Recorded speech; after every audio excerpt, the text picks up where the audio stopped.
चलिए तो हम लोग वापस थोड़ा सा वहां से शुरुआत करते हैं जिसको हम कहते हैं प्रोटिस्टा। क्या पढ़ेंगे आज अपन? हाँ, वेरी गुड। प्रोटिस्टा जो है उसकी बेसिक डेफिनेशन क्या है? उसकी बेसिक डेफिनेशन है दे आर यूनिसेल्युलर यूकैरियोट्स। अरे वाह, खूब, बहुत बढ़िया, खूब भालो। हाँ, यूनिसेल्युलर यूकैरियोट्स। ठीक है, एक कोशिकीय यूकैरियोट्स के अंदर आते हैं ये लोग। किसमें आते हैं? एक कोशिकीय यूकैरियोट्स। उसको चला लो ना पीछे। किया है, उसको चलाओ भाई। ना तो आगे आ जाओ, जिसको ठंड लग रही है आगे आ जाओ, इधर आ जाओ। हिंदी में अपन बोलते हैं इनको बात नहीं करना है। एक कोशिकीय यूकैरियोट्स हैं ये, ठीक है। लेकिन इसके बारे में मैंने आपको बताया था, ये आदमी क्यों है, लेकिन इसके बारे में मैंने आपको बताया था बताया था कि भैया ये किंगडम विदाउट डिफाइंड बाउंड्रीज है। क्या है? It is kingdom without defined boundaries. हाँ, डिफाइंड बाउंड्रीज के बियॉन्ड है ये किंगडम। यानी यह जगत, ये जगत निश्चित सीमाओं के, निश्चित सीमाओं की परिभाषा के परे है। परिभाषा के परे है। आया समझ में? ये है, ठीक है। सो ये जगत एक प्रॉपर जो परिभाषा होती है उसके बियॉन्ड है, उसके दायरे में नहीं समा रहा है। क्यों? क्योंकि इसके अंदर ए सेल्यूलर स्लाइम मोल्ड भी आते हैं और आप यूनिसेल्यूलर बोल रहे हो, तो वो डेफिनेशन ही फिट नहीं हो रही है। इसके अंदर सारे के सारे फोटोसिंथेटिक भी नहीं है, इसके अंदर सारे के सारे एक्वेटिक भी नहीं है, इसके अंदर सारे के सारे प्रेडेटर भी नहीं है कि शिकारी हैं। तो हर आदमी कुछ अलग रंग लेके आता है प्रोटिस्टा किंगडम में। और मैंने आपको पहले ही समझाया था, प्रोटिस्टा वो किंगडम है जिसके अंदर जो प्लांट एनिमल इन किंगडम में मैच नहीं हो रहे थे उनको घूम फिर के डंप कर दिया गया है। राइट? तो इसमें कुछ ना कुछ कचरा तो है ही, या खिचड़ी तो पकी हुई है। आई बात समझ में? कोई दिक्कत इसमें नहीं? परफेक्ट। तो इस वजह से इसको आप एक और वर्ड से रिलेट कर सकते हो। एनसीईआरटी ने कोशिश करा इसको जस्टिफाई करने का। क्या? कि फॉर वन साइंटिस्ट, एक साइंटिस्ट के लिए, for one scientist it can be a photosynthetic protist, but for another scientist, but for another scientist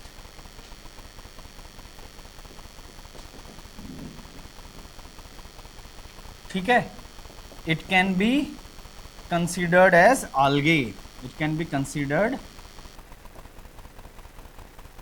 as plant, है ना। इसको पादप समझा जा सकता है या algae समझा जा सकता है। हिंदी में बोलें तो एक वैज्ञानिक के लिए, एक वैज्ञानिक के लिए ये प्रकाश संश्लेषण वाले प्रोटिस्टा हो सकते हैं।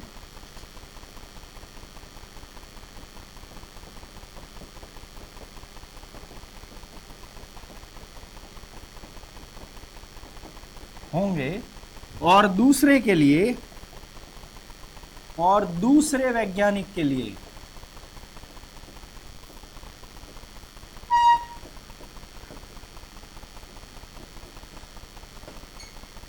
ये पादप, जिसमें आप शैवाल समझ सकते हैं, हो सकते हैं। तो अलग अलग साइंटिस्ट इसको अलग अलग वे में जज कर सकते हैं। किसी के लिए आल्गे तो किसी के लिए प्रोटिस्टा। इसीलिए इस आदमी की कोई परिभाषाएं क्लियरली, सीमाएं निर्धारित नहीं है। लिख लो इसको, फिर आगे बढ़ते हैं अपन। अरे हाँ, तो अपन क्या बात कर रहे थे? प्रोटिस्टा की। तो प्रोटिस्टा की कोई सीमाएं निर्धारित नहीं है, क्योंकि किसी के लिए प्रकाश संश्लेषण करता हुआ प्रोटिस्टा किसी दूसरे बंदे को लगेगा नहीं नहीं, मेरे को नहीं लगता है प्रोटिस्टा है, मेरे को तो ये प्लांट किंगडम लगता है, प्लांट है, आल्गे है जो खाना खुद बना रहा है। आई बात समझ में? तो ये आपस में ही साइंटिस्ट लड़ मरे। तो अपन क्या इसके बारे में बताएंगे यार यही डिफाइंड बाउंड्री है, यही इसकी परिभाषा है, ये हम नहीं कह सकते। आई बात सबको समझ में? तो आगे बढ़ते हैं। इसके बाद अगला पॉइंट अपन ने क्या डिस्कस करा था, इनका हैबिटाट, किधर रहते हैं। ठीक है, हैबिटेट वो वाला नहीं है ना, हैबिटेट जो समय रहना वाला जगह था वो नहीं है। ठीक है, ये हैबिटेट है, कहाँ रहते हैं ये लोग। तो ये कहाँ रहते हैं, मोस्टली एक्वेटिक है। मोस्टली क्या है, एक्वेटिक है ना। अब एक्वेटिक में फ्रेश वाटर भी हो सकते हैं और मरीन भी हो सकते हैं, दोनों हो सकते हैं। फ्रेश वाटर का मतलब ये नहीं है कि जो सुबह सुबह फ्रेश होने के लिए जाते हैं वो वाटर। फ्रेश वाटर का मतलब है जो खारा पानी नहीं है, यानी नदी, तालाब, कुआं, जो खारा नहीं है वो पानी। ठीक, और आपका सम आर टेरेस्ट्रियल, टेरेस्ट्रियल भी होते हैं। जिनको टेरेस्ट्रियल नहीं पता है वो सोच रहे हैं सर टेरेस पे कहाँ रहते हैं ये, उनके लिए ये थलीय हैं, हिंदी में भी लिख रहा हूँ। एक्वेटिक का मतलब है जलीय हैं। ठीक है, तो ये जलीय भी हैं, थलीय भी हैं, प्राणियों के अंदर भी पाए जाते हैं, इन्फेक्शन करते हुए भी मिलते हैं, बहुत सारी वैरायटी हैं। फिर many are photosynthetic, mode of nutrition अगर आप देखो तो अलग अलग प्रकार का है। अपन वीटेकर की टेबल में भी पढ़ चुके हैं। मैनी आर फोटोसिंथेटिक, काफी लोग हैं जो प्रकाश संश्लेषण करते हैं। क्या करते हैं, प्रकाश संश्लेषण। ठीक है, वो करते हैं। एंड सम आर हेट्रोट्रॉफिक, बहुत सारे ऐसे भी हैं जो हेट्रोट्रॉफिक हैं, यानी ये हो गए प्रकाश वाले और ये आपके हो गए परपोषी, जो दूसरों से पोषण पाते हैं। वैसे भी होते हैं जिसमें शिकारी भी आ गए, प्रेडेटर, प्रोटोजोआ बहुत सारे हैं जो शिकारी हैं, कुछ पैरासाइट भी आ गए जो परजीवी हैं, और कुछ सेप्रोट्रॉफ भी हैं जो मृत कार्बनिक पदार्थों से न्यूट्रिशन पाते हैं, जिसको हम कहते हैं डेड ऑर्गेनिक मैटर। ठीक है, दोनों भाषा में मैं पैरेलली आपको समझाते जा रहा हूं। मोड ऑफ न्यूट्रिशन, हैबिटेट के बाद चूंकि ये यूकैरियोट हैं, सिंस दे आर यूकैरियोट, तो इनमें सेल कैसी होगी, यूकैरियोटिक सेल स्ट्रक्चर होगा। जैसे कि हिस्टोन प्रोटीन प्रेजेंट होगा कि नहीं होगा, होगा। देखो यहां पीआर लिखा है, 12वीं पास लोगों को समझाने की जरूरत नहीं कि पीआर क्या होता है, राइट, प्रेजेंट है ना। उसके बाद न्यूक्लियर मेम्ब्रेन, यानी केंद्रक की जो झिल्ली है वो क्या होती है यहां पर, प्रेजेंट, केंद्रक झिल्ली, क्योंकि ये यूकैरियोट है। मेम्ब्रेन बाउंड ऑर्गेनेल प्रेजेंट है इनमें। मेम्ब्रेन बाउंड ऑर्गेनेल क्या होते हैं, प्रेजेंट होते हैं। हिंदी में बोलें तो झिल्ली युक्त कोशिकांग, झिल्ली युक्त कोशिकांग प्रेजेंट होते हैं।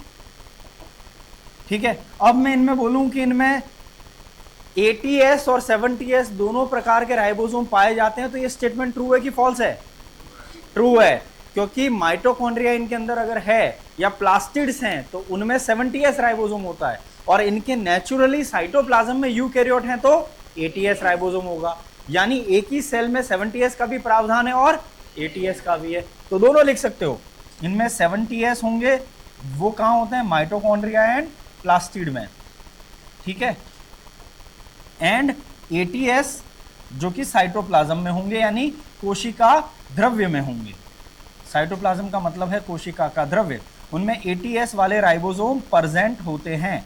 ठीक, आई बात समझ में। यहां पर अब तक जो हमने प्रोटिस्टा के बारे में जाना है उसमें कोई दिक्कत किसी को, सबको समझ में आ गया, दोनों भाषा में। हिंदी वाले भाई लोग ढंग से, हाँ ना, कुछ तो आना चाहिए भाई।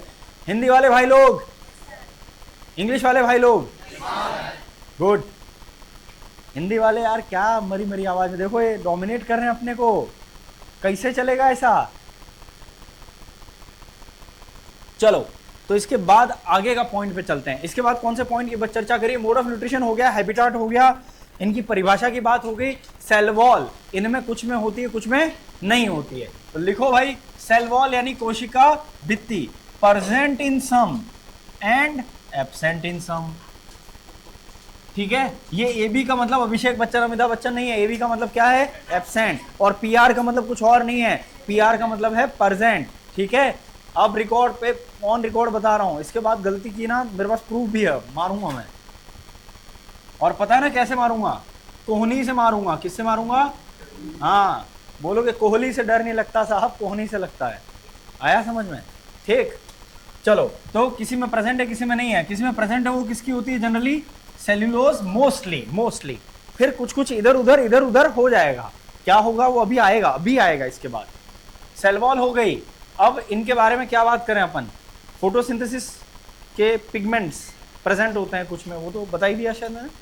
हाँ ठीक है, तो अब रिप्रोडक्शन की बात कर लेते हैं इनकी। रिप्रोडक्शन, एसेक्सुअल रिप्रोडक्शन प्रेजेंट है इनमें, उसमें आपका बाइनरी फिशन भी हो सकता है, ठीक है। और एसेक्सुअल को क्या बोलते हैं, अलैंगिक जनन, और सभी लोग पढ़ चुके हैं अलैंगिक जनन क्या होता है। और बाइनरी फिशन को अपन क्या बोलते हैं, द्विगुणन। 1 से 2, 2 से 4, 4 से 8 पढ़ाया मैंने, बताया है, हिंदी भी बता रहा हूं। आगे सेक्सुअल रिप्रोडक्शन भी प्रेजेंट होगा। बैक्टीरिया में चूंकि हमने बात करी थी कि सेक्सुअल रिप्रोडक्शन नहीं होता है, ट्रू वाला नहीं होता है, प्रिमिटिव होता है, लेकिन इधर ट्रू सेक्सुअल रिप्रोडक्शन होता है। कैसा होता है, ट्रू, यानी लैंगिक प्रजनन पाया जाता है, और उसमें gametes, both gametes fuse and form zygote. क्या बनाते हैं ये लोग, जाइगोट, और जाइगोट आपका आएगा 2n। दोनों गैमिट कौन से, नर एवं मादा युग्मक, नर व मादा युग्मक फ्यूज होते हैं, यानी संलयन होता है, होके क्या बनाते हैं, युग्मनज बनाते हैं। राइट, एम आई राइट? युग्मनज जाइगोट को बोलते हैं भाई हिंदी वाले, ठीक है, बराबर बोल रहा हूं, ठीक। युग्मक यानी गैमिट और युग्मनज यानी जाइगोट, करेक्ट है ना? ऐसा तो नहीं हो गया ना? ठीक, थैंक यू। बस छोटी मोटी मेरी हेल्प कर दो, बाकी मैं करते रहूंगा। तो युग्मनज बन जाता है, ठीक है। अब सेक्सुअल रिप्रोडक्शन में भी इसमें 3 टाइप होते हैं। एक होता है आइसोगैमी, एक होता है एनाइसोगैमी, और तीसरा होता है ऊगैमी। लाला नहीं करना, ऊगैमी है ये, ठीक। 3 प्रकार का होता है। आइसोगैमी का मतलब होता है समान टाइप के युग्मक होते हैं जहां पर। एनाइसोगैमी का मतलब होता है असमान होते हैं। ऊगैमी का मतलब होता है स्पेशल केस ऑफ एनाइसोगैमी, जहां पर मेल गैमिट मोटाइल और छोटू सा होता है और फीमेल गैमिट बड़ा और इमोटाइल होता है। जैसा ह्यूमंस में होता है, स्पर्म छोटा होता है और मोटाइल होता है, और एग बड़ा और इमोटाइल होता है, तो ह्यूमंस भी ऊगैमस ही हैं। 3 प्रकार के होते हैं। अब आप देखोगे कि ये 3 टाइप का वर्णन पहली बार कहां हुआ है, आल्गे में। दैट डजंट मीन कि इनमें नहीं होता है। ये बात समझ में आई? एनसीईआरटी ने इनका जिक्र पहली बार आल्गे में करा है, प्लांट किंगडम में। इसका मतलब ये नहीं कि बाकी यूकेरियोट में आइसोगेमी एनाइसोगेमी नहीं होती, होती है, एनसीईआरटी ने लिखी है, ठीक है। लिख लो इतना, फिर से बताएंगे एक बार, ये लाइंस लिख लो। अच्छी स्पीड है, अच्छी स्पीड में लिख रहे हो, गुड। एक बार फिर से रिवाइज कराता हूं आइसोगेमी, एनाइसोगेमी और ऊगेमी को, ठीक है। आइसोगेमी का मतलब होता है, आइसो मतलब होता है, केमिस्ट्री में भी पढ़ते हैं अपन, समान। गैमी यानी जो गैमिट्स हैं, यानी नर युग्मक और मादा युग्मक, मेल और फीमेल गैमिट एक जैसे दिखते हैं, ठीक है। मेल गैमिट फीमेल गैमिट यानी स्पर्म और एग कैसे दिखते हैं, एक जैसे। या तो दोनों ही छोटे छोटे होंगे, या दोनों ही बड़े बड़े हैं, या दोनों में फ्लैजिला है, या दोनों में नहीं है। तो मॉर्फोलॉजिकली यानी शारीरिकी रूप से, आकारिकी रूप से दोनों ही गैमिट एक जैसे होते हैं, तो आप बोलते हैं आइसोगैमी। आई थिंक इसके लिए शब्द आएगा समयुग्मकी, इसके लिए आ जाएगा विषम। और ऊगैमस तो ऊगैमस ही है जहां पर मेल गैमिट छोटा होता है और मोटाइल होता है, ये मेल है, और फीमेल गैमिट बड़ा होता है और इमोटाइल होता है। ये मोटाइल है, ये फ्लैजिला लगा है मतलब मोटाइल है, और ये क्या है, इमोटाइल है। और ये सिंबल तो समझते हो ना, ये मेल का है, ये फीमेल का, ये तो समझ में आता है ना, राइट? ठीक, बढ़िया, बना लो, ऐड कर लो, ये भी ऐड कर लो। हाँ भाई विनीत, आ रहा है समझ में? कहाँ गया विनीत? हाँ,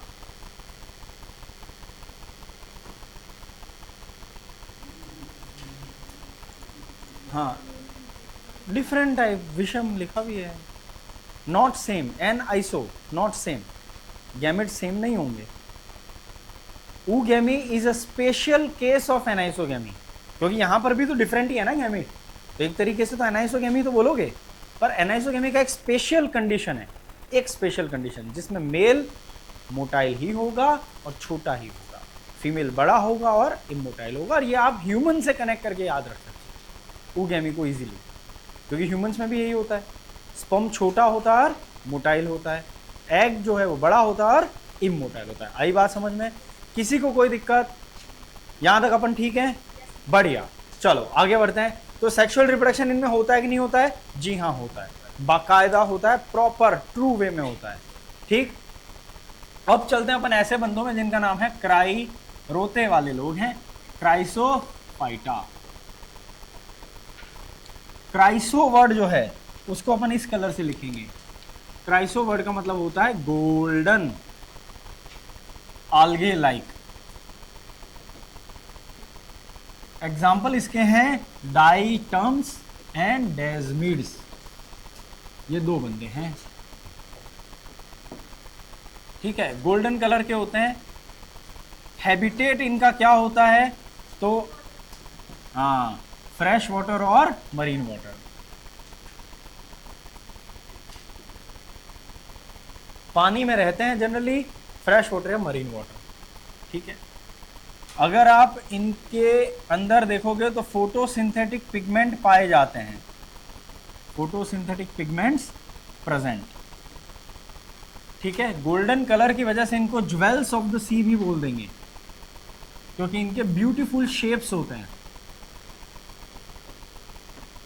इनके जो शेप है ना, आकार, वो बहुत खूबसूरत आकार के होते हैं। आप नेट पे सर्च करके देखोगे तो ये आपको ज्वेल्स ऑफ द सी कहलाएंगे। हिंदी में बोले तो समुद्र के आभूषण।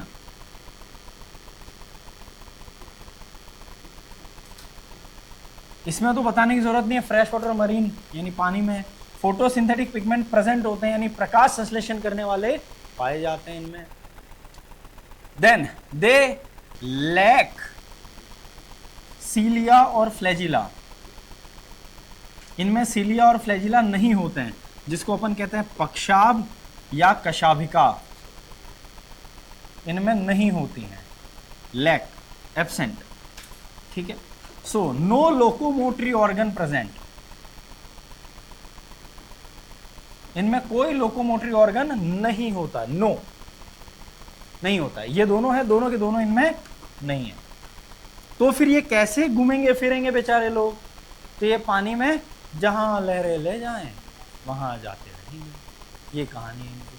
ठीक है, जैसे जैसे लहरें ले जा रहे हैं, मौजों के साथ, बहती रवानी के साथ ये जा रहे हैं।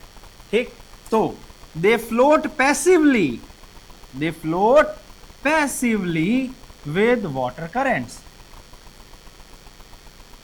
पानी के बहाव के साथ बहते रहते हैं। देखो यहां पर एक शब्द अपन ने यूज किया है, पैसिवली। ठीक है ना? और जो पैसिवली फ्लोट करते हैं उसके लिए एक शब्द है नोन एज प्लैंक्टॉन्स।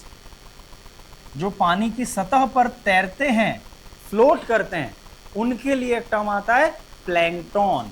और अगर वो खाना खुद बना रहे हो, प्लांट जैसे नेचर के हो, तो आप कहते हैं फाइटोप्लैंक्टॉन। फाइटा यानी प्लांट, ब्रायोफाइटा, टेरिडोफाइटा। फाइटा जहां लगता है वो प्लांट लाइक फीचर के लिए होता है। ठीक है, तो यहां पर आप and they make own food, तो आप बोलेंगे इनको फाइटोप्लैंक्टॉन्स भी बोल सकते हैं। और ये नाम सुना सुना सा है, सुनेला सुनेला आदमी है ये। किधर सुना है अपन ने? इकोलॉजी में। प्राइमरी प्रोड्यूसर्स हैं पानी के अंदर, याद आ रहा है? प्रोड्यूसर, कंज्यूमर, ये पढ़ते हैं ना अपन, वहां ये जिक्र होता है। तो वो कौन है? रटना नहीं है, फाइटोप्लैंक्टन फाइटोप्लैंक्टन फाइटोप्लैंक्टन। कि सर सबसे पहले फाइटोप्लैंक्टन आएगा, उसके बाद जू प्लैंक्टन आएगा, उसके बाद स्मॉल फिश, लार्ज फिश, बड़ी फिश। What the fish? नहीं, ढंग से याद करो, रटो मत। फाइटोप्लैंक्टन कौन है? ये रे, प्लैंक्टन मतलब सरफेस पे तैरने वाले लोग पानी में। ठीक, छोटे छोटे सरफेस पे तैरने वाले लोगों को अपन बोलते हैं प्लैंक्टन। और अगर वो खाना खुद बना रहे हैं, प्लांट लाइक नेचर के हैं, तो आप क्या बोलेंगे? फाइटोप्लैंक्टन। बात समझ में आ गई? हिंदी में भी लिख देते हैं, नहीं तो हिंदी वाले भाई लोग नाराज हो जाते हैं फिर हमारे। है, लिख देते हैं। क्या लिखें बताओ राम समूच? समूच आ रहा है कि नहीं आ रहा है? गुड। तो अपन लिखेंगे ये पानी पे निष्क्रिय रूप से तैरते हैं। देखो निष्क्रिय लिखा है, पैसिवली, निष्क्रिय रूप से तैरते हैं। सक्रिय कब कहते हैं आप? जब इनके पास सीलिया या फ्लैजिला होते तैरने के लिए, तो आप सक्रिय बोलते। वो नहीं है तो आप एक्टिव नहीं बोलोगे, पैसिव बोलोगे। जैसे लहरें ले जा रही वैसे जाएंगे। निष्क्रिय रूप से तैरते हैं, इसलिए इनको अपन प्लैंक्टन कहते हैं। और खाना खुद बनाते हैं इसलिए फाइटोप्लैंक्टन भी कहते हैं। ठीक है, तो ये हुआ इनका बेसिक इंट्रोडक्शन। अब चलेंगे इनकी एक खतरनाक कैरेक्टर के अंदर जिसको हम बोलते हैं सेल वॉल। लिखो ये, फिर आगे बढ़ते हैं अपन। और जैसे ही हो जाए मुझे तुरंत आपको बताना है। नहीं बोलेंगे, उसमें क्या, उसकी पर्सनल लाइफ है, हमें क्या। एनीवे, तो अरे दीक्षित जी ध्यान दो, ठीक है, भटक गए। हाँ, तो क्राइसोफाइटा, गोल्डन अलगे। गोल्डन नाम जहां भी क्राइसो वर्ड आता है, मैं वापस समझा रहा हूं एक साथ, क्योंकि आप बीच बीच में लिख रहे थे, मुझे पता है, क्योंकि आपका पहला धर्म तो लिखना ही है, लिखने ही आते हो, है ना। तो आदमी समझाते रहे, खड्डे में जाए, हमने नहीं सुना, हमने लिखना है। तो सुन लो, अब कान खोल के सुनो। गोल्डन नाम जहां जहां क्राइसो वर्ड आएगा वहां पर गोल्डन होगा। जहां सायन वर्ड आएगा, CYAN, वो ब्लू है। क्राइसो गोल्डन है, इरिथ्रो रेड है। ठीक है, ये शब्द एक तो दिमाग में फिट करो। फाइटा यानी प्लांट लाइक फीचर है, इनमें आल्गे लाइक फीचर है। ठीक है, तो ये आल्गे लाइक फीचर रखते हैं, पानी में रहते हैं, छोटे छोटे से प्राणी हैं, तैरते रहते हैं, खाना खुद बनाते हैं, तो काफी हद तक प्लांट किंगडम से मैच होते हैं। ऐसे लोगों को देख के वो कह रहे थे कि यार मुझे तो तुम प्रोटिस्टा लग रहे हो खाना बनाने वाले, दूसरा कह रहा नहीं नहीं मुझे तो तुम प्लांट किंगडम के आल्गे लग रहे हो। यही लोग हैं वो, जिनके चक्कर में पूरा झगड़ा हो रखा है, फसाद हो रखी है। ठीक है, कि समझ नहीं आ रहा है कि इसको प्लांट में रखें या प्रोटिस्टा में रखें। नाउ हैबिटेट की बात करते हैं। हैबिटेट मतलब कहाँ रहते हैं, घर कहाँ है इनका। तो ये मत बोलना सर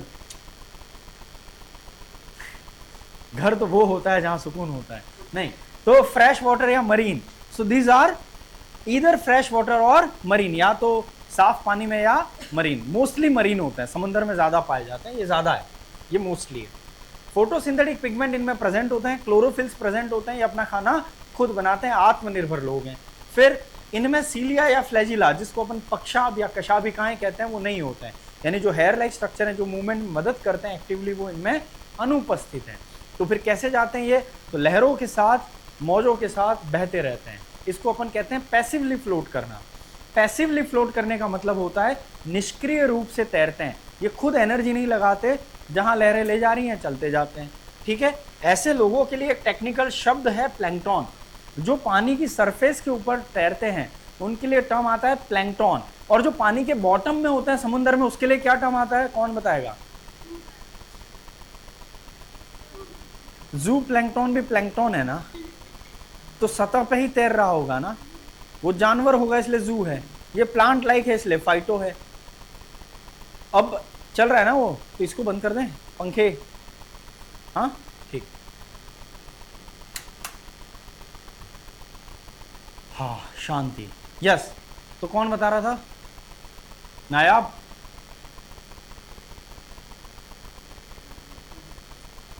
जो पानी के अंदर समंदर में बॉटम पे रहने वाले प्राणी होते हैं उनके लिए क्या शब्द है, आर्यन। हाँ, सी ड्वेलिंग भी वर्ड बराबर है, गलत नहीं है, और एक टेक्निकल टर्म है प्लैंकटन की तरह, बेंथोस, उनके लिए वर्ड आता है बेंथोस, BENTH होस, बेंथोस। ठीक है, और ये हैं प्लैंकटॉन्स। सरफेस वालों को प्लैंकटॉन्स, बॉटम वालों को बेंथोस या बेंथिक एनिमल्स या बेंथिक ऑर्गेनिजम्स। ठीक है, वो वर्ड आता है।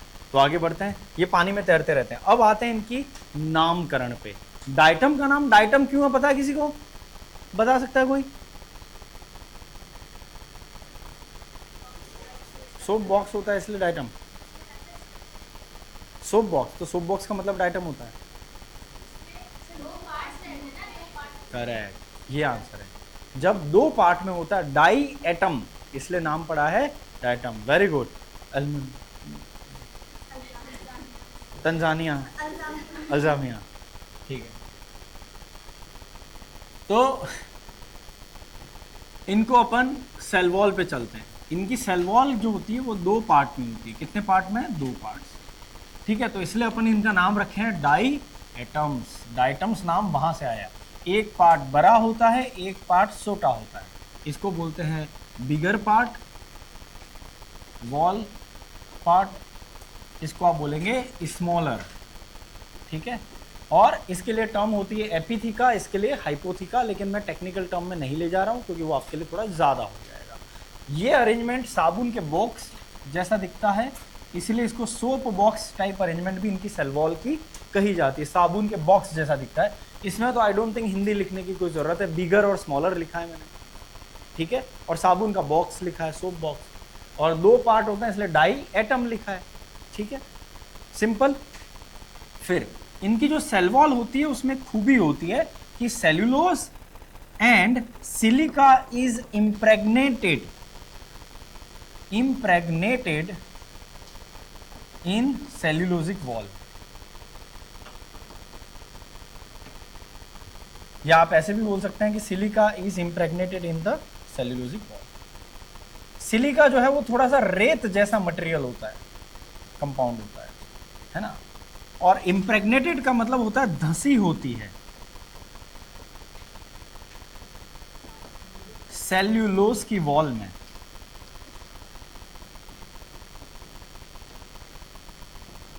ठीक है। तो जो सेल्यूलोज की वॉल है उसमें सिलिका जैसा मटेरियल धंसा होता है। इम्प्रेग्नेटेड वर्ड का मतलब हिंदी वाले भाई लोग को दिक्कत आ सकती है, मैं समझ सकता हूँ वो, तो मैंने इसलिए हिंदी लिख दिया है ना। इसका प्रेग्नेंट होने से कुछ लेना देना नहीं, लड़कों दिमाग पहले उधर ही जाता है इम्प्रेग्नेटेड कोड पे। तो इम्प्रेग्नेटेड का मतलब है धंसी होती है, क्या होती है, धंसी होती है। तो सेल्यूलोज की जो वॉल है उसके अंदर रेत जैसा मटेरियल, सिलिका जैसा मटेरियल धंसा होता है, और उस वजह से ये बन जाता है अक्षत, जो आज एब्सेंट है, ठीक है, ठीक है, with cellulosic wall. So silica makes it,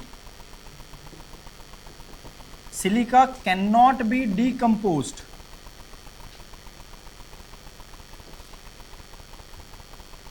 है ना। सिलिका को हिंदी में सिलिका लिख देते हैं। सिलिका को खत्म नहीं किया जा सकता, डिस्ट्रॉय नहीं कर सकते, है ना। So their dead bodies are accumulated under sea bed, समंदर के बिस्तर के तले ये लोग इकट्ठे होते रहते हैं, इनके मृत कंकाल, ठीक है। तो अपन ऐसे बोल सकते हैं इनके मतलब किसके, डाइटम की बात चल रही है, क्योंकि आप थोड़ी देर में गजनी बन के भूल जाते हो, तो मैं रेफरेंस भी दे दूं। इनके मतलब सर कौन, किसकी बात चल रही है, कौन सा टॉपिक है, कंट्रोल उदय शेट्टी। तो इनके डाइटम के यानी मृत शरीर, मरने के बाद, अब ये मत पूछना सर मृत शरीर कैसे होंगे, मरने के बाद होंगे, जब जिंदा है तब तो तैर रहे हैं ना ऊपर, मरने के बाद इनके कंकाल ऐसे पानी में तुई करके नीचे चले जाते हैं, ठीक है। तो मृत शरीर या कंकाल, एक तरीके से सिंपल भाषा में बोलें तो, समुद्र के तलवे के नीचे, तल के नीचे इकट्ठे होते रहते हैं। कुछ इंग्लिश मीडियम वाले लोग जिनको ये लैंग्वेज नहीं समझ में आ रही, वो भी हिंदी चेप सकते हैं, इसमें कुछ डेरोगेटरी नहीं है, ऐसा कुछ नहीं हो जाएगा कि तुम निम्न स्तर के हो जाओगे अगर हिंदी बोल लोगे या लिख लोगे। तो समुद्र के तल के नीचे इकट्ठे होते रहते हैं और विशालकाय डायटमाइट बनाते हैं। क्या बनाते हैं, डायनामाइट नहीं, डायटमाइट, बम फोड़ दोगे वरना तुम, हाँ। इकट्ठे होते रहते हैं और विशालकाय चट्टान जैसा, चट्टान सिंह जैसा, हाँ, चट्टान जैसा डाइटमाइट बनाते हैं।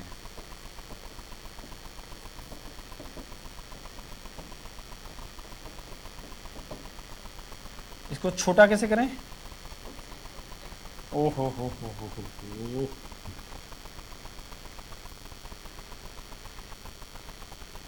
अब ठीक है, हाँ, डायटमाइट बनाते हैं एंड दे फॉर्म, इंग्लिश वालों के लिए डायटमाइट,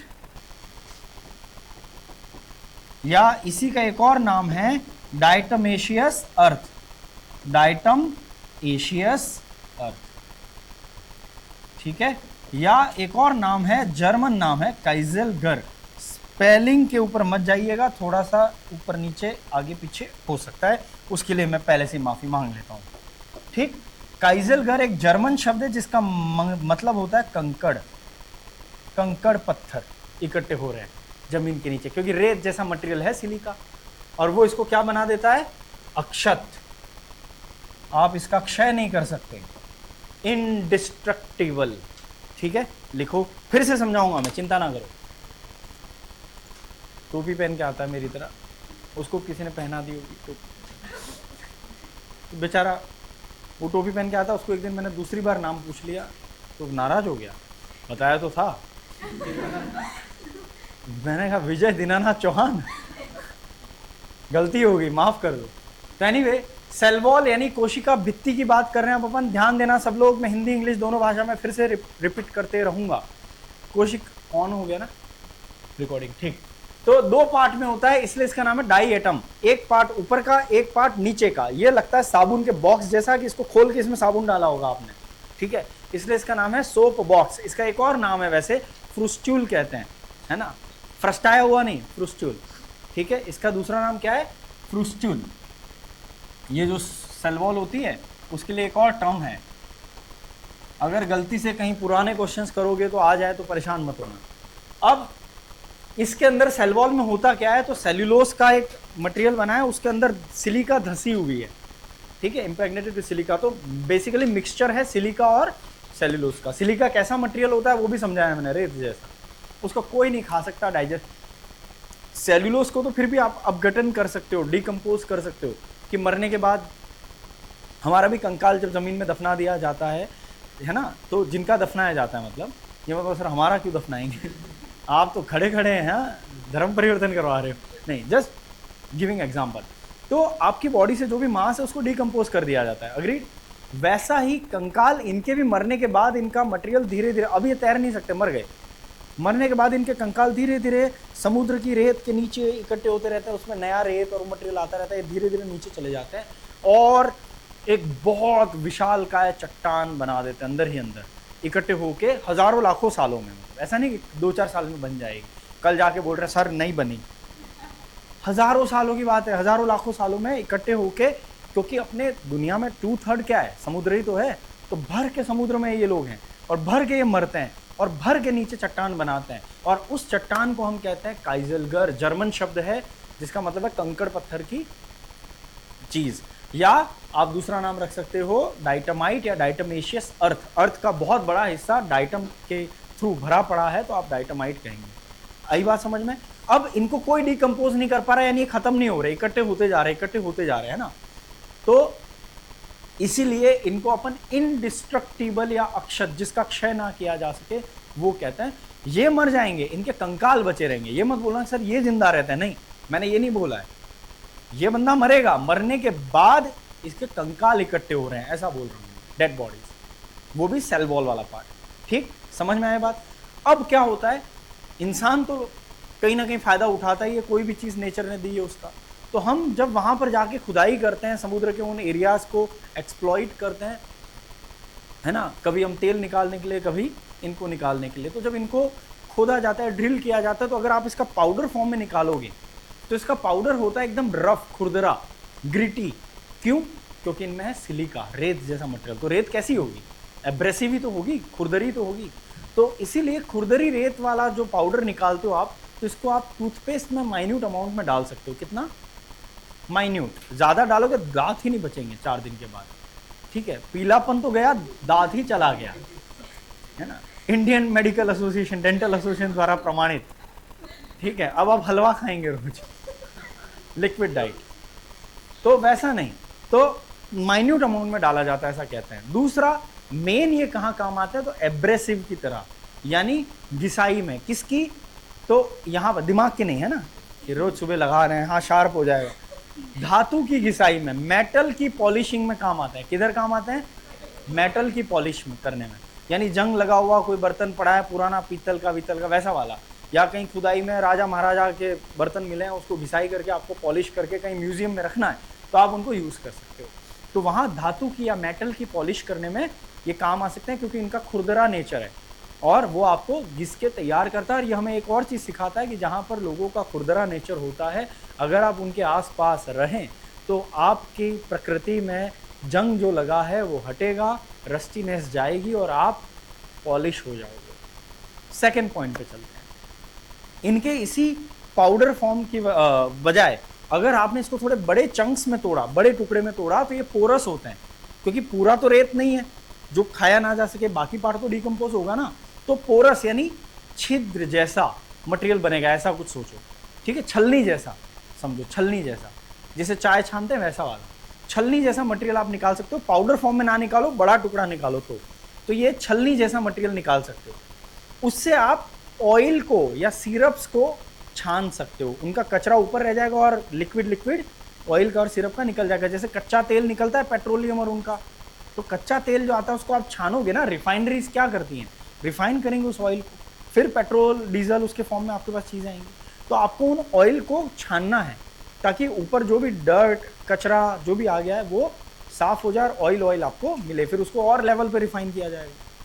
तो ये वहां पर भी काम आ सकता है, ऑयल और सिरप्स को छानने में, ताकि उनका कचरा अलग हो जाए और लिक्विड निकल जाए।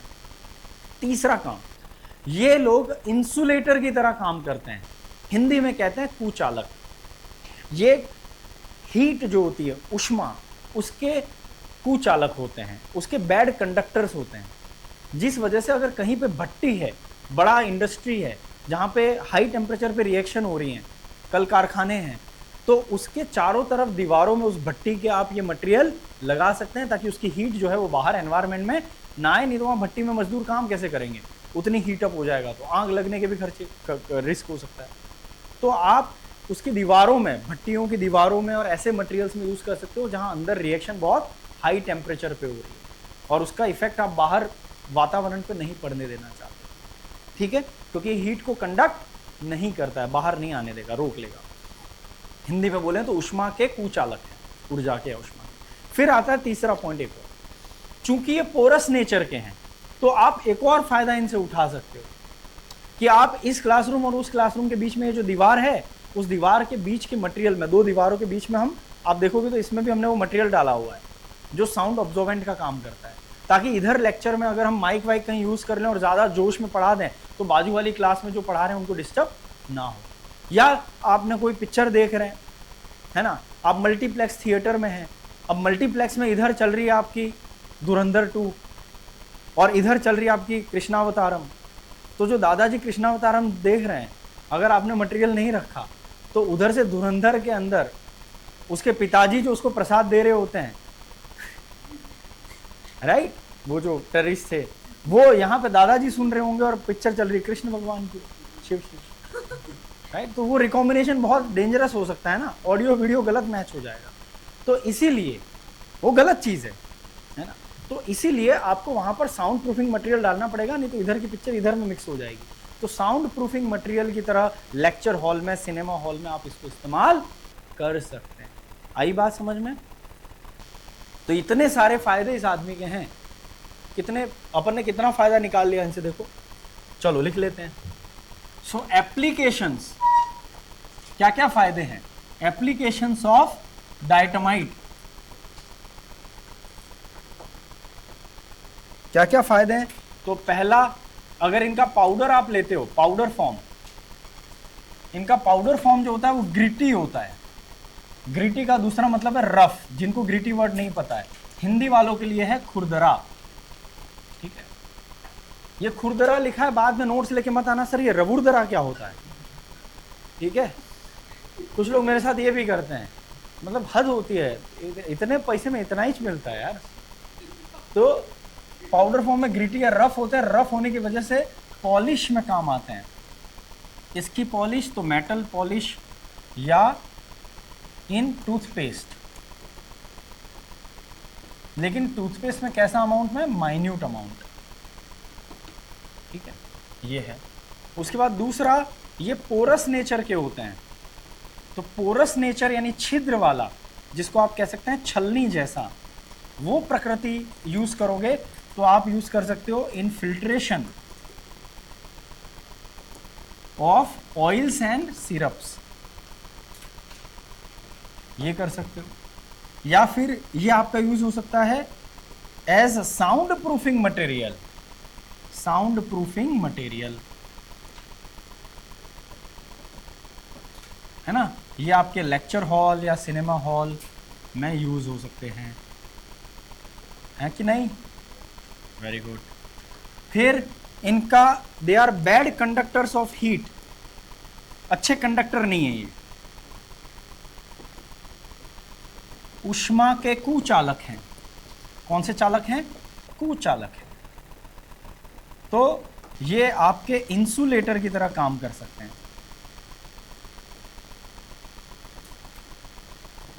जिसका इंसुलेटर का हिंदी यहां मैंने ऑलरेडी लिख दिया है, कुचालक। ये लिख लो, इनके उपयोग भी सारे हो गए। तो यहां पर आपको समझ में आई गया इनके बारे में। अब क्या बचा है भाई? कोई पॉइंट रह गया हो तो बता दो। हाँ, चीफ प्रोड्यूसर वाले पे आ जाते हैं। अच्छा पॉइंट याद आया, रह जाता, अभी मैं रिप्रोडक्शन पे जाने वाला था इनके। They are chief producers of ocean. गलत स्पेलिंग लिख दी ना? हाँ, अब ठीक है। तो ये चीफ प्रोड्यूसर्स ऑफ ओशियन हैं। देखो, पहले ही अपन ने बोला था समुद्र में पाए जाते हैं। चीफ प्रोड्यूसर का मतलब है मुख्य उत्पादक हैं। अपन ने इकोलॉजी पढ़ा है, प्रोड्यूसर का मतलब होता है जो खाना बनाते हैं। प्रोड्यूसर का मतलब करण जौहर नहीं होता है यहाँ पे, ठीक है? तो ये मुख्य उत्पादक हैं, ये गलत लिखी। मुख्य उत्पादक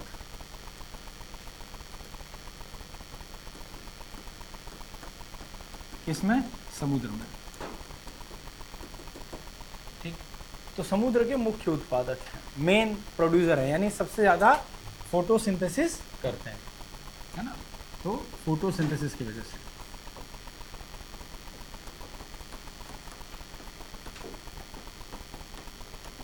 तो इसका रीजन मैंने यहाँ साइड में लिख दिया, क्योंकि ये फोटोसिंथेसिस कर सकते हैं। कल को एसर्शन रीजन में आ जाए, है ना, कि ये डाल दिया एसर्शन में कि डायटम्स और डेस्मिड्स या chrysophytes are the chief producers of ocean, ठीक है? और रीजन में डाला they can perform photosynthesis. True है कि फॉल्स है? ट्रू है। करेक्ट एक्सप्लेनेशन है? जी हाँ, बिल्कुल है। फोटोसिंथेसिस करते हैं तभी तो प्रोड्यूसर होगा कोई। जो फोटोसिंथेसिस नहीं करता वो प्रोड्यूसर कैसे बनेगा? वो तो हेट्रोट्रॉफिक हो गया, कंज्यूमर हो गया। आई बात समझ में? तो ये पॉइंट एक है, ठीक। बढ़े आगे, अब लास्ट रिप्रोडक्शन। तो रिप्रोडक्शन इनमें पाया ही जाता है, स्पोर्स के मेथड से होता है, बाइनरी फिशन होता है ना, एंड सेक्सुअल रिप्रोडक्शन भी होता है। तीनों चीज होती है। Also seen. बस फिनिश, कोई दिक्कत? ठीक, लिख लेंगे। अगले बंदे पे चलते हैं, वो अपन डायनोफ्लैजिलेट्स। कौन से फ्लैजिलेट्स? डायनोफ्लैजिलेट्स। तो इसमें भी नामकरण से शुरुआत करते हैं अपन। डायनो क्या है और फ्लैजिलेट्स क्या है? डायनो का मतलब है टू फ्लैजिला, तो उसको तो डाई फ्लैजिलेट्स बोलते हैं, डायनो क्यों बोल दिया?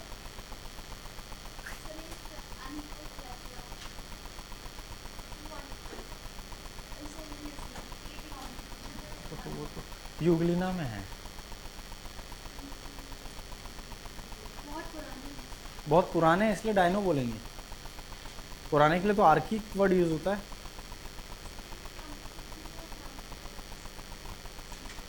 हाँ हाँ हाँ, होता है। उसका इससे क्या लेना देना है? मैंने ये नहीं पूछा, मैंने पूछा डायनो फ्लैजिलेट में डायनो का मतलब क्या है। तो फिर डाई क्यों नहीं लिखा? डाई फ्लैजिलेट लिख देते, बाई फ्लैजिलेट लिख देते। डायनो बीच में ANO क्यों घुसाया? एसिडिटी थी कि इनो घुसा दिया बीच में? क्या रीजन?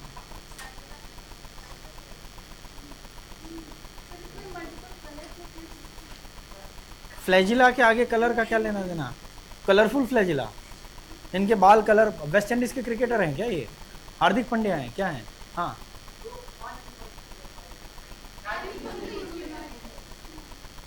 अरे यार, आवाज किसी की सप्रेस कर रहे हो, लेट हिम स्पीक।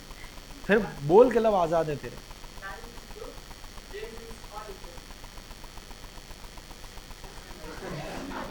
तो तुमने बनाया है?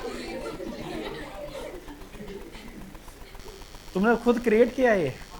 अरे वाह, क्रिएटिव तो हो, चाहे गलत क्यों ना हो। हाँ तुम अपना क्रिएटिविटी लाओ हैं।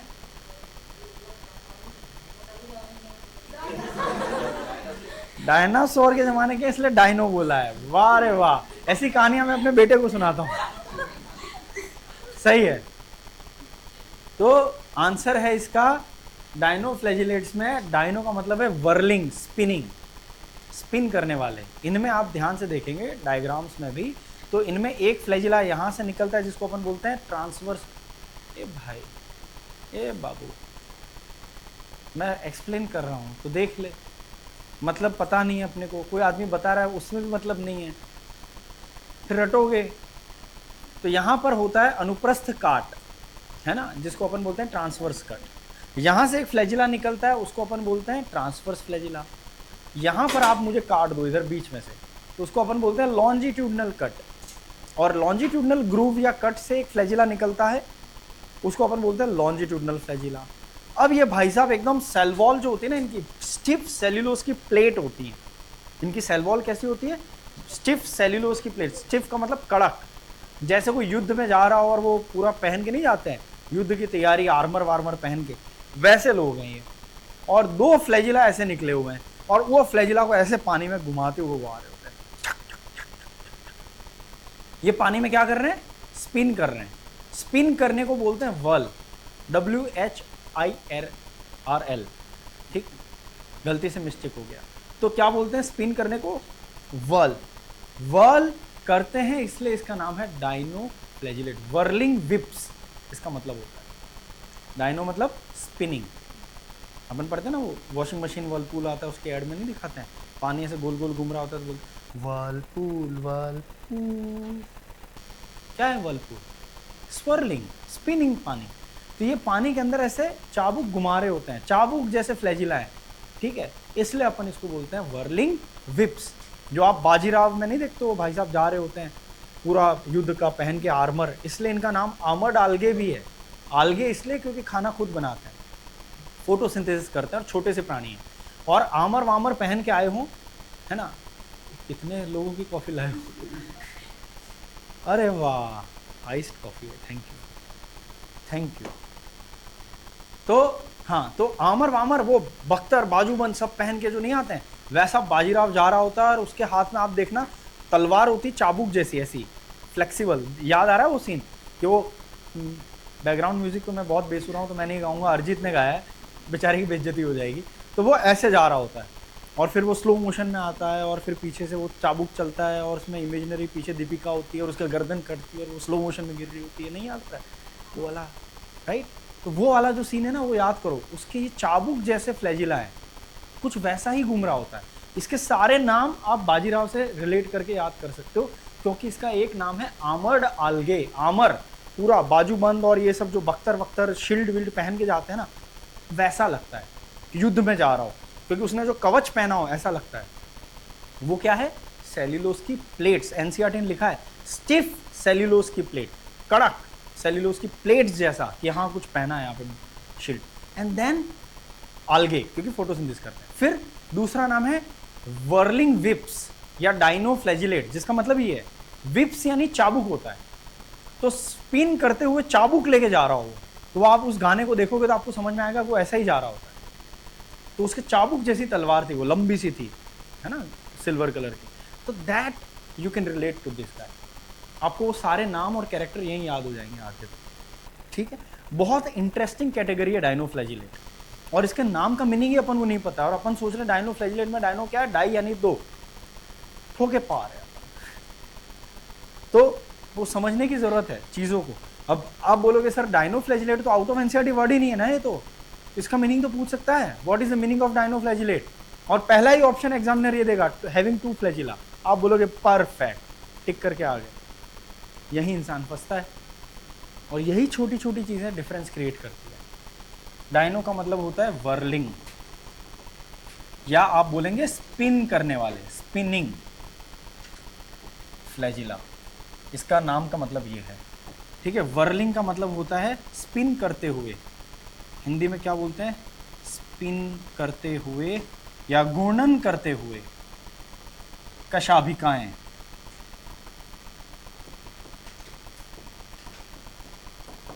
इसमें है टू फ्लैजिला, दो फ्लैजिला होते हैं, लेकिन दो फ्लैजिला की वजह से नाम नहीं रखा है, ठीक है। एंड स्पिन करते हुए कशाभिकाएं अपीयर लाइक whirling whips, घूर्णन करते हुए चाबुक या घुमाते हुए चाबुक, चाबुक जैसे फ्लैजिला होते हैं।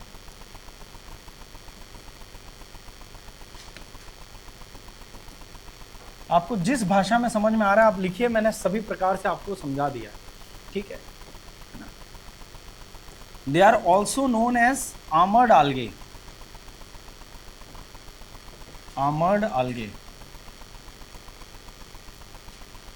कवच, बाजूबंद,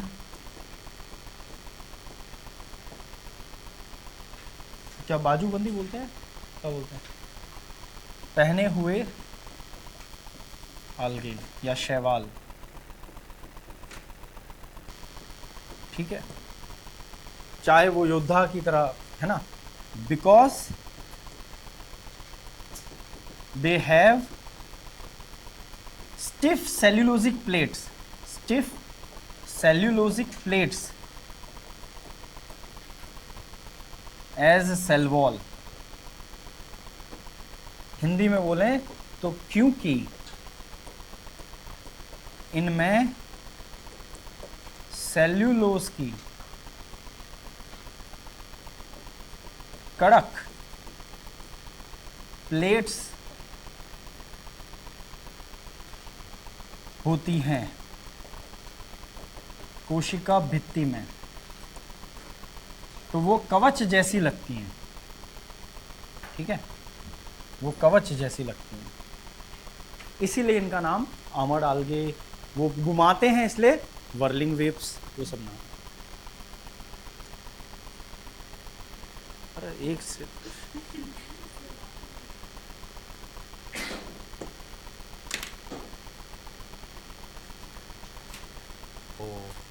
ऑन ही नहीं किया था मैंने, तो वापस बोल देते हैं ये वाली बात।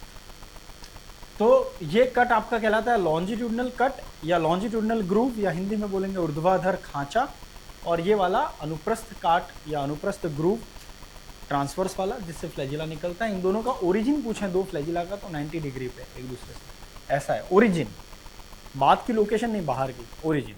और फिर ये दोनों फ्लैजिला फिर आपके घुमाते हुए पानी को आगे बढ़ने में मदद करते हैं। पिछले में फ्लैजिला नहीं था, डायटम लोग में फ्लैजिला नहीं था, इनमें है। तो ये आप एक्टिवली मूव करने वाले बोलोगे कि पैसिवली बोलोगे? एक्टिवली। ये मोस्टली आपके मरीन होते हैं, क्या होते हैं? मोस्टली मरीन,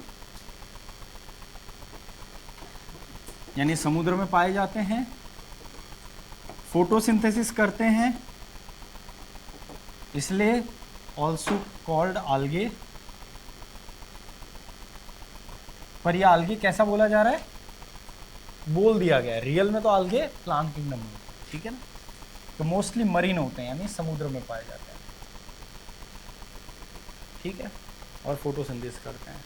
और दो फ्लैजिला हैं, ये इतना बात अपन लिख देते हैं। अगली क्लास में इसके आगे के कुछ इंटरेस्टिंग पॉइंट हैं वो अपन पढ़ेंगे। क्या आज की क्लास अपने को समझ में आई? परफेक्ट।